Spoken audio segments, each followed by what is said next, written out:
Okay, for more, let's bring in Richard Heydarian. He's the author of The Rise of Duterte and a political scientist in Manila. Thanks so much for joining us.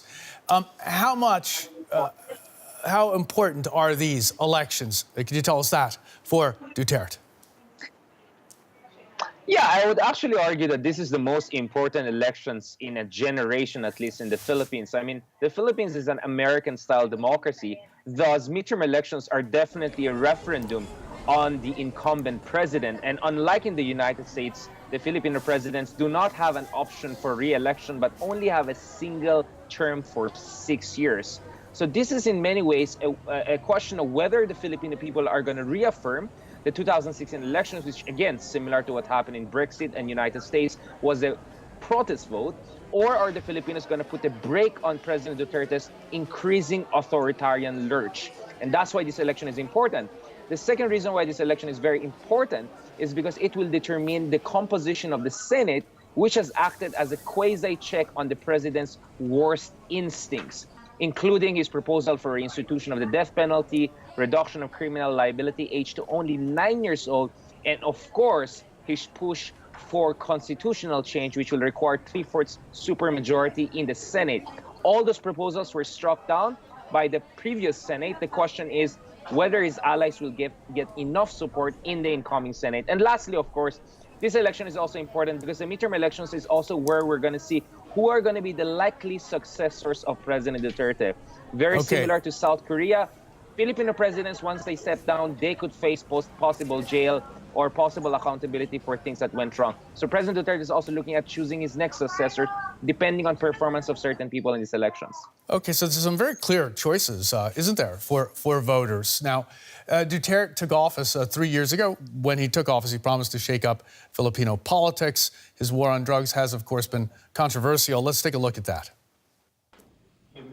In his inaugural address, Rodrigo Duterte vowed to wage war against drug dealers and users. A wave of extrajudicial killings followed, with thousands of executions in the years since. Duterte was blunt when he discussed the policy. Hitler massacred 3 million. Hitler massacred 3 million Jews. We have 3 million drug addicts. It would be a pleasure to slaughter them. I'd be happy to slaughter them. That brutal talk spurred international condemnation, but seemed to endear him to other rule-breaking populist politicians. But we've had a great relationship. This has been very successful. At one point, Duterte even serenaded U.S. President Donald Trump. But even as he embraced the U.S. president, Duterte announced a realignment towards China and Russia. Allergic to criticism, Duterte has denounced and even defunded human rights organizations who have slammed his policies. He's put journalists and press freedom groups on his enemies list. But despite the popular appeal of his law and order rhetoric, it's bread and butter issues that may be Duterte's greatest liability in these elections.